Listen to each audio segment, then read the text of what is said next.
Forget gurus. Forget anyone claiming to be an online business expert without going through the challenges of entrepreneurship themselves. The Real Money, Real Business podcast is here to prove the best insights in online business comes from your fellow online business builders. We dig into stories of entrepreneurs selling their business on the Empire Flippers marketplace so that you can learn how they made their business profitable, how they overcame obstacles, and what lessons they learned in their online journey. If you want to take your business and your knowledge to the next level, you've come to the right podcast. Let's get started. Hey everyone, Brandon here with another great business to discuss on this episode of the Real Money, Real Business podcast. Today's guest is David, and he's selling his Amazon FBA and wholesale business on the Empire Flippers marketplace. So welcome to the show, David, and how are you doing today? Hey Brandon, thanks for having me. I'm doing great. How about you? I'm doing great. Thanks for asking. I'm really excited to talk to you about this business you've created. But before we get started in the questions, let's go into a brief summary. So it is an Amazon FBA and wholesale business in the pet care niche, and it was created in April 2016. The average monthly revenue for the business is $11,250 and makes an average of $4,122 per month in net profits. For everyone listening, you can visit empireflippers.com/marketplace and search for listing 47699 to learn more about the business, or you can unlock this listing to start your due diligence if you're interested in purchasing this asset. So now that I've given you a general overview of the business, what's included in the sale is the Amazon Seller Central account with 10 SKUs, the domain and all site content and files, a trademark, an email list with over 208 subscribers, social media accounts for Facebook, Twitter, and Instagram, SOPs, supplier contracts and relationships, employee contracts, and it is also worth noting that inventory is not normally included in the list price, and further details can be provided to active buyers. So, David, can you tell me a little bit about your background in building and running online businesses? Sure. Yeah. So I started working in finance, and then I started working for a guy who's a pretty famous entrepreneur. And I really got the bug then when I saw, how he was doing with his company. Is really fascinating to me to see, building a brand and doing all these things. So I got involved through that job. I actually met the contacts of the supplier who I, work with, who introduced me to their brand. And that's when I became a distributor of the products through them. I decided I was going to give it a shot and go for it. I thought the product line was very appealing for the American market. And so it turned out that it was. So, it was a good thing. And, I just got the bug, I guess I could say. Well, it's really good to hear. And then, so David, how does this business primarily make money then? Is most of it coming from Amazon FBA, or is there a good portion of that revenue add coming from, the wholesale accounts? Yeah, so about 60% of it comes from wholesale accounts, which is great. And then we have Amazon, and we also have other online vendors too, which is nice. So it's quite diversified in that way. Okay, that's really good to hear. And then, so why choose this specific business model instead of, say, going into something that's strictly just e-commerce? Yeah, so this one was the particularly interesting part about it was that a representative of the brands and exclusive in the country. So I was concerned just going with something classically e-commerce oriented, that I would always be dealing with a lot of competitors that were selling it in the same, American jurisdiction. Whereas this is great because, any products that come through to the United States are coming through us. So it doesn't matter if it's any vendor selling it. Ultimately, we're getting, our value for it. And then we can promote the brands, and build the brand and build awareness. And no matter what, all those sales are coming through us, whoever is getting them, because the supply chain can get kind of funky. People can buy them, and then a retailer can sell them to somebody on eBay. And, you never know what's going to happen with the product. So it's nice to have that kind of, sort of exclusivity with the brand, I guess. Yeah, it's really important to have to kind of separate yourself. Exactly, now, why go into this specific niche? Was there something that stood out to you about the pet care niche, in your earlier days, and you saw an opportunity to capitalize on it then? Yeah, so I always really loved animals. That was a really big part of it. I loved the products. They just really spoke to me as something that I thought was very appealing to a certain subset of the American audience. So it was just something really kind of worked, with it in my mind. And I looked at the reviews that they had online in other countries, and all of them were really great. So it was like, well, if it works elsewhere, why is it not going to work here? And that ended up being really, I guess it was nice because it was already tested elsewhere, so that was really appealing. But then also the pet industry is a lot of fun. A lot of the people in it are really nice people, really kind of love their dogs, love their cats kind of thing. So it's a fun industry to be in. Okay. So why is it at this time then, David, you're deciding to sell the business? So I just recently had a baby, and I hope she doesn't chime in here because working from home, obviously. So yeah, so I hope she doesn't chime in, but she's a lot of work and we're trying to raise her and I would like to spend some time with her. I also work at another job, so I'm doing this kind of juggling and it just became a little bit much. And so it just something had to give. I would love to be able to dedicate I would actually love somebody to be able to dedicate really full time, 100% to this, because then they could come up with a bunch of innovative new ideas. And whereas I'm sort of treading water a little bit, and I don't think that's, what the company deserves, basically. Yeah, no, it's something that you'd like to give your full time, but Exactly. Obviously, the family does come first, and also congratulations on the addition to your family. Well, thank you. Now, David, was there anything that you learned while you were growing this business that you plan on applying to maybe future sites or projects down the road? Oh, absolutely. It was incredibly educating experience, as well as, it was just fascinating insight into how, the whole distribution chain works and, meeting all these distributors and sort of getting in touch with all the people in the industry was a fantastic way to really understand what people are looking for, because you get to get in touch with, not only end users of the products, but the retailers and the distributors and everybody that knows everything about what's going on in that industry. So you get a real kind of pulse about what's going on. But other than that, yeah, there's like every element of the business, learning what to do with effective marketing and all these strategies I've learned, pass on to the next person who purchases it. But like building new strategies and marketing strategies and getting efficient supply chain, logistical operations, making sure that that's all under control was tremendously cool and educating experience. Yeah, no, it's really good to hear that you were able to really optimize the back end for this business. Now, while you were doing some of these optimizations and getting things in order on the back end, was there anything that you tried with this business and it just didn't give you the ROI that you were expecting?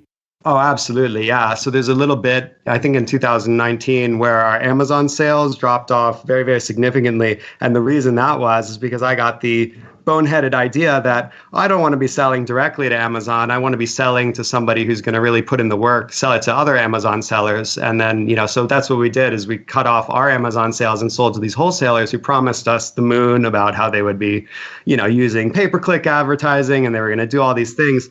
And it didn't do anything. Like it just ended up costing us because we were losing out on that extra profit. So that was definitely something I would 100% recommend not doing, is just sell it direct on Amazon, because then all the sales are coming through us, and we get all that extra profit too, because we have to sell to wholesalers at a price that's lower than the profit that we get from Amazon. So it's more attractive to continue on that. Yeah, no, that makes total sense. Now, do you have a lot of wholesale orders currently that are being placed, or is the majority of it just kind of, as you had mentioned earlier, 60% of it, but is that also from, one major client, or is that from multiple wholesalers? Yeah, so thankfully it's fairly diverse. We have about 200 different clients. So they're all in the, different retailers.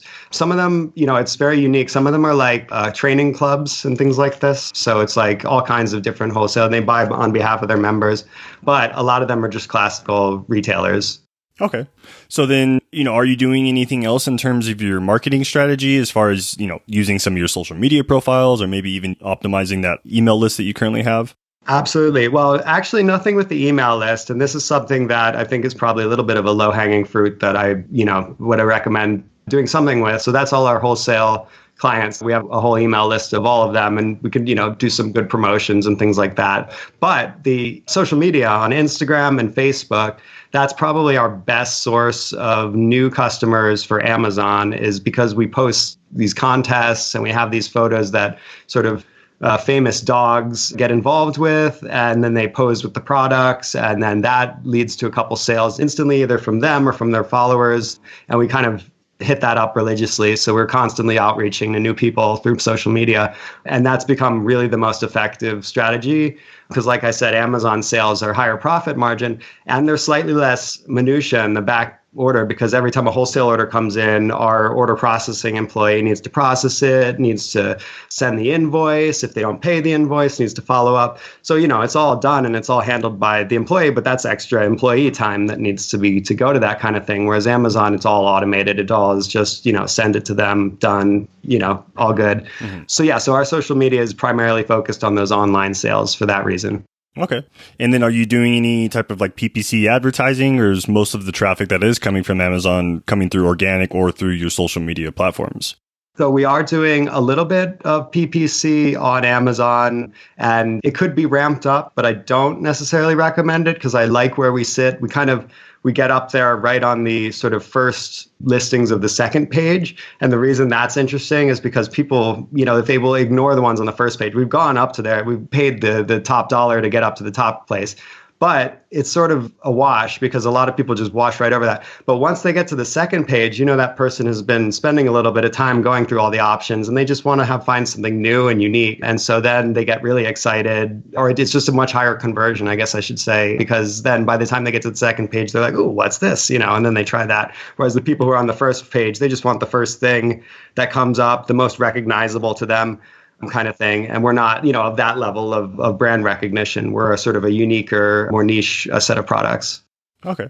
That makes sense. And then, so you briefly mentioned with your email list, you're not currently utilizing that. Is that just something that you kind of collect on the back end from your website traffic, or? Yeah, well, no, that's all in our ERP, our sort of our software that handles invoicing and wholesale accounts. Our ERP system has all the contact details on file for all of those clients that we deal with. So it's not like a MailChimp list, but it could easily become one. We could just take all those emails and pile them into a MailChimp list and start. I would suggest maybe offering discounts when, inventory, there's too much of one inventory or something, maybe offering like promotions and things. That would probably be a good idea for piquing their interest. Okay. And then since you kind of already started to go into that subject, hypothetically speaking, David, if you were to keep this business, what are some other ways that you would try and grow it? So I've really been looking at, and this is something that does require some investing of time, but because we own, the rights for the country, I would like to localize and get some people who are in areas where they can attend local dog shows and sort of franchise the concept, give them the tools they need to get the products at local shows. Because I used to do those and those were good, but time consuming and obviously impossible to attend all of them in the whole country kind of thing. But with a network of people that wanted to start their own kind of franchise of the products and sell them there, they could make money and they could, really handle themselves independently. And then it would all be sales coming through us. So that would be kind of a good way to get a little army of people out there sort of pushing the products. Yeah, no, setting up like your own kind of affiliate network or affiliate offers for people would be a great opportunity to really capitalize on the growth opportunities here. Now, could you describe how you're, typically getting some of your inventory from your supplier directly to Amazon or then, to your wholesalers? Yeah, so we ship it from the country of origin, which I will just say is not one of the ones that's currently under any, suspect. With the current climate going on, but yeah, there's certain countries that might be a little bit more dubious of where it's coming from. But anyways, it's coming from a country that's relatively, safe one like that. And it goes ships by ship. So we take it over by a freighter and it goes through the customs process on either side. So it has to go through a little bit of export paperwork and a little bit of import paperwork, but that is all handled by a freight forwarder who's someone that does that professionally. And they have a professional customs person that's keeping abreast of all the new laws and stuff like that, because they do change, they don't tell anyone when they change kind of thing, but customs specialist does keep on top of that. So that's good. So usually it takes, a few weeks transit and then an additional couple weeks, one on each side of customs to kind of clear both sides. So about a month transit. So we try to, keep about a 3-month stock on hand at any given time, just to make sure there's not any, not too little, and then also not too much, of course, at the same time too, just to make, that's kind of the sweet spot. Okay. And is your 3PL service, is that in the stateside as well? That's right. Yep. Got it. Now, can you describe some of the typical work or the daily tasks that you're performing on the business at this time, David? Sure. So the workers will work from around like 10:30 in the morning, my time, to around 12:30 or 1:30, depending on how busy the day it is. Sometimes it's not that busy, but they're basically contracted out to a virtual assistant company. So they work a flexible number of hours, which is really nice. Anyway, so they'll start their work around then. And if they have any issues, they'll reach out to me. Otherwise, I'll primarily be either working on something else, or it's relatively low maintenance in that respect because the workers do know what they're doing. And so it's only if a problem, sort of catastrophic something goes wrong that they don't know how to handle, then they'll let me know. But, usually it's just business as usual. The order processing employee will be sending out any new orders that have come in since the last time she was working. And she'll also handle our Hootsuite and generating inventory report to let me know whether the inventory is getting low, that kind of thing.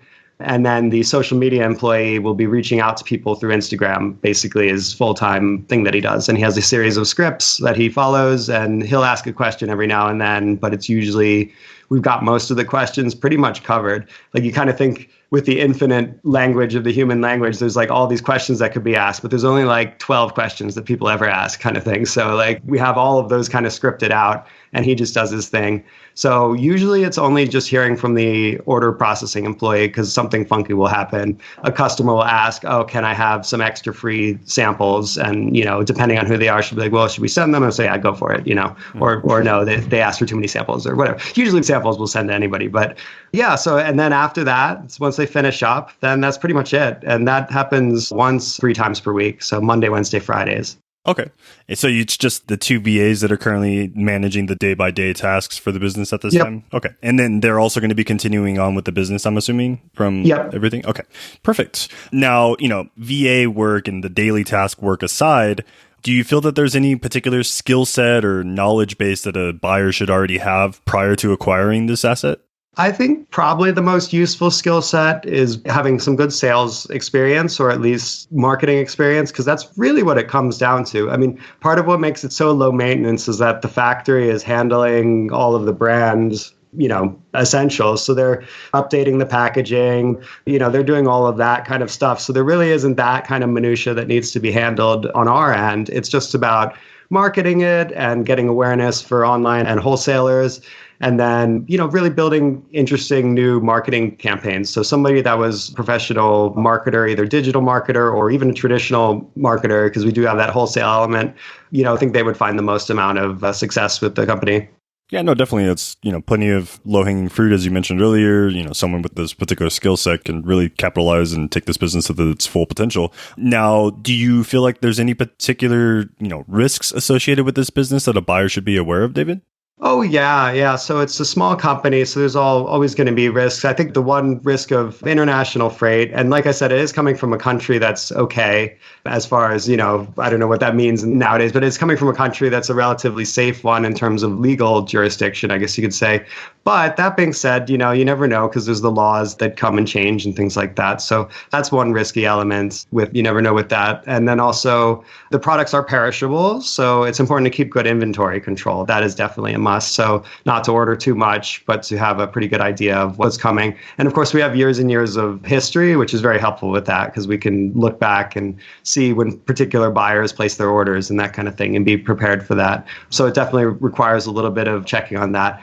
So that's the kind of the twin demons are, making sure that everything goes smoothly with the freight and then making sure that, the products, we don't have too much or too little. Okay.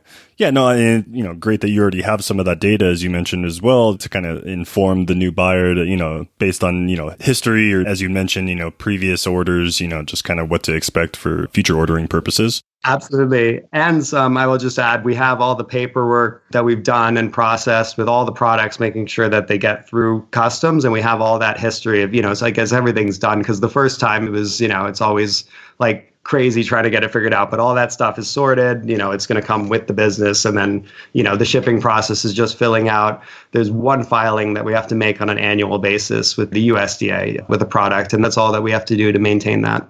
Yeah, it's really great to hear that you've already gotten all of those things in place and in order to kind of, ease the transition for the new buyer. Now, David, are you willing to commit to a non-compete, meaning any future projects or businesses you end up starting down the road, you'll stay out of this specific niche? Yes. Perfect. And then how much support are you willing to offer potential buyers? Are you going with the typical 30 days of email and Skype support, or did you have something in addition that you would like to add on to that? Well, I would like to offer 30 days or even, however long to make them feel comfortable. So I have my email that does receive still, even though we have an orders email, I still get my personal email on the business, I guess my business email. I get a lot of orders to it. So what I would like to do is I'd like to take those orders and send them to the person and explain, what we're doing, and anything that comes through, I can sort of give them an explanation of what's going on. And then after, whenever they feel comfortable, we can just, forward all those emails from my email to their email. So, but, during that transition, I want to make sure that they don't feel like, what the heck am I supposed to be doing? Because I'll definitely be able to, if they need 30 days, 45 days, whatever, however long it takes. There's not a heck of a lot to it, but the stuff that there is important to know, like which paperwork to file with, which agency, that kind of thing, so, but it's not where it's like one piece of paper to fill out. You just have to file it correctly, to the right person kind of thing. So I'll be sure to teach that. And then even in the future down the road, if there's something that only happens once per year and it happened like 9 months after the purchase and they're like, hey, David, what the heck do I do with this? I will absolutely be happy to answer. There's no real shelf life on that. Perfect. Really great to hear that you're willing to offer that much support. I'm sure any potential buyer can really see the value in that. Now, David, are you open to negotiating something like an earnout where you'll receive a large portion of the sales price up front and then smaller payments closing out the deal a couple months after that? Yeah. Okay. Mm-hmm. Perfect. And I'm sorry, I also had built I really enjoyed working with the supplier. We built a really great relationship. To me, they're friends that I want to make sure this is going to go fantastically for them and for the buyer, that everyone's happy with the arrangement. So, yeah. Okay, perfect. Just a few more sideline questions for you, David. So is there anyone who inspired you while you were building this business that our listeners might like as well? Gosh, that's a good question. Would just go with because I know this is pretty vanilla, but I would go with Tim Ferriss, because this is a lot in my back of my head was how to make this a little bit more automated than the classical business structure. And in a way, it's become much better as a result. The sales are much better, from focusing on Amazon sales, which is much more automated. So kind of keeping that in the back of my head has made the business a lot more smooth. And I could imagine spending 60, 70 hours a week trying to sell it in another way. But, using these kind of cool marketing techniques and stuff like that, that's all kind of Tim Ferriss ideas, I guess you could say. Yeah, no, he's been a big impact in my life as well. His book, The 4-Hour Workweek, was actually the one hardback book I traveled with through Asia the last 2 years. And nice. It was kind of a hassle because it is kind of a big book, but it was, one motivational piece of literature that I did enjoy having with me nonetheless. Yeah, that's exactly what. So now it's down to basically about, I would say, 6 hours a week, and it was always it sounded really nice on paper, but then I was like, this is never going to happen, but I always wanted it to happen. So I was always pushing for years to kind of get the business more streamlined and more, and there's lots of cool little scripts and stuff that obviously those also come with the business, and they just automate a lot of things.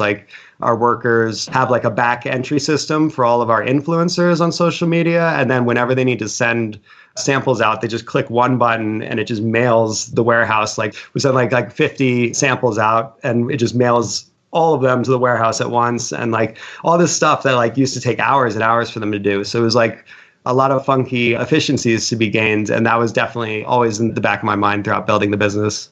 Yeah, no, having some of those automations already in place does, save you a lot of valuable time. So that's great to hear that you've already gotten those systems in place. Now, David, what advice would you give to our listeners that you wish you knew when you first started this business? I don't know. There's so many things I could really say about, know about warehousing and things like that. But the thing is, you learn all of it along the way. So I guess anyone that's on the edge to thinking about trying something and they're hesitating, you should just go for it, because you'll learn what you need to know. I mean, unless it's doing neuroscience or something and you don't have the right degree for that, then that's might want to give that a miss. But if there's anything that you're pretty sure that you can do and you're just scared of doing it, then you just got to go for it, because, you never get what you don't ask for, basically. Yeah, no, I completely agree with you on that. Now, was there any software or tools that helped you at the start of building up this business? Yeah. So ERP Next is a great system. Every system has its own bugs, but what it's been fantastically useful for keeping track of everything, because it does kind of an inventory management. It does accounting information. So it spits out all of our wholesale accounting, which is awesome. It's just great for keeping things organized. And I think at the beginning, like when I first started and was just sort of hitting, really going door to door with vets, like that was how, basic it was. I thought, okay, you have a couple clients, no big deal. But once we started to get like 20, 30 clients, and I started forgetting people's names, and then people started selling their stores, and then we started dealing with new people from the store, and it was just like, oh my God, this is such a headache to keep this all together. So the best thing was keeping organized with ERP software. And then we also have a CRM software to keep the sales organized, to keep new leads and that kind of stuff. And also our Instagram influencers. So yeah, so Podio is pretty good software, but we actually use a custom built one in the website now. Mm-hmm. But Podio was pretty good up for a while. And ERP Next has been fantastic. Okay. Like all the software has its out of the box software is like, it's 90% good. Let's just put it that way. So it's got the foundation you need to kind of build your base on. Okay. So like, it's hard to recommend the exact software for anyone because it'll be like, it'll be really dependent on what their business is. Yeah, no, that makes sense. And then, so what was it that drove you and motivated you while you had this business then, David? I had just gotten back to the country and I really didn't have anything. And I was like, this is my shot, like I really, wanted to, I don't know, I was just very motivated to do it because I'd made the contacts at my previous job. And I was like, there's no other time like now, it's like, it's either get another job or do this. And this is, I had a little bit of money saved up and I was like, let's just go for it, Yeah, it's really great. Now, why do you think that this business model is great for those who maybe are interested in getting started in online business? I like it because specifically, okay, so if you're just selling wholesale of products that are available to anyone to buy, you're always going to be undercutting. And then if you go the other way and you try to make your whole brand, you got to design the packaging and you got to keep the packaging updated and you got to get the packaging supplier and you got to get the ingredients source and you have to have a factory to do it on. So it's a huge amount of work. And then the first way is kind of a diminishing returns that are never going to get anywhere. This is kind of the sweet spot where you're working with one company exclusively and having sort of control over their brand regionally, which is great because they do all the work with the packaging and the brand and keeping it up to date and making sure all the supplies are good, for all their products. And then it's just about, it's much less work than having to put together a whole system like that. Yeah, no, already having, the logistics and a lot of the other back end stuff already handled for you, primarily just what makes this business model such a great opportunity for, scalability as well. Now, putting yourself in the shoes of a buyer, David, why do you think that your business is worth buying? I would think that, well, first off, the income, so I'm living in Toronto now with my wife's Canadian, but the business is based in the US. So it could actually, anyone could be anywhere. Everything's outsourced to warehouse, logistics company, freight forwarding. It all just comes in and never needs a physical presence at all. So it's not just income, it's location independent income, which is pretty cool. And I would say the nice thing is, like you were touching on, is extremely scalable. So the factory has capacity for, millions upon millions of dollars of revenue, so if it really gets out there and it would require, it definitely requires the work to do it, but someone that's willing to build that sort of marketing network, like the franchise network, or sort of build a fantastic, distribution chain could really make, absolute killing with it. Yeah, no, definitely. As you had mentioned, there's plenty of low-hanging fruit for any potential buyers that are looking at this business to really capitalize on and push this, listing to the next level. So yeah, that pretty much wraps it up. Was there anything else that you'd like to add that I might have missed in this call, David? No, I think that's pretty much it. I think we covered it. Okay, perfect. Well, it was really great having you on the call and, it was really nice talking to you about this business and looking forward to getting this listing sold for you here in the near future. Likewise. Thank you so much for having me. All right. Thank you so much, David. Have a nice day. You too. All right, everyone. So thanks for listening. To learn more and to see if this listing has already been sold, head over to empireflippers.com/marketplace and search for listing 47699.